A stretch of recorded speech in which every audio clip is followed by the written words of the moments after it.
Nothing likes family, family comes first, অর্থাৎ পরিবারের আগে কেউ নয়, কিছুই নয়। কিন্তু দায়িত্বটা যখন দেশের, তখন show must be go on. আর এমন এক দোটানায় পড়েছেন লঙ্কান স্পিনার দনিত ওয়াল্লালাকি।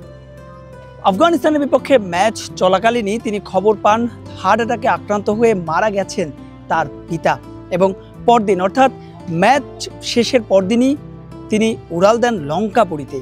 প্রশ্ন ছিল তার পরিবর্তে কে যোগ হবেন শ্রীলঙ্কার স্কোয়াডে, কিন্তু না, সেই শঙ্কায় তিনি দলকে রাখেননি।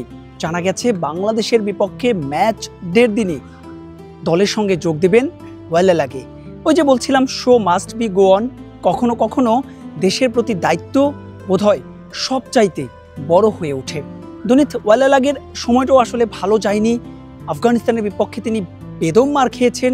4 ওভারে 49 রান দিয়েছেন, শেষ ওভারে 5টা ছক্কা হাঁকিয়েছেন তার বলে মোহাম্মদ নাবি, এবং সেই ওভারে তিনি দিয়েছিলেন 32 রান, যা কিনা এশিয়া কাপে শ্রীলঙ্কার বিপক্ষে যে কোনো দলের সর্বোচ্চ রান।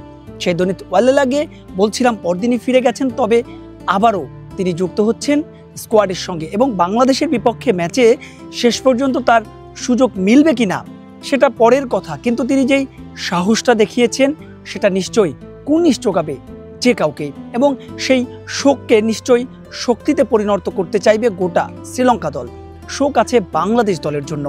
জাতীয় দলের এই মুহূর্তে না থাকলেও টাইগার পেসার এবাদত হোসেনের বাবাও মারা গেছেন ওই একই দিন, অলমোস্ট একই সময়।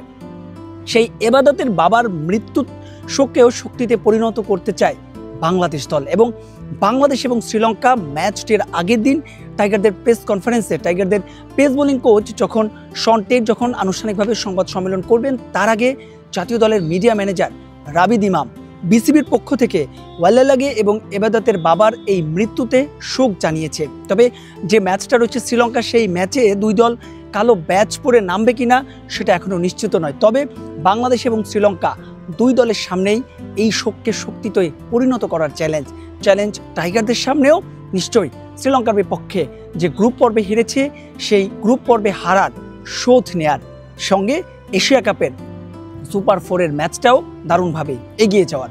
মাহবুব রিমন, স্টার নিউজ, সংযুক্ত আরব আমিরাত।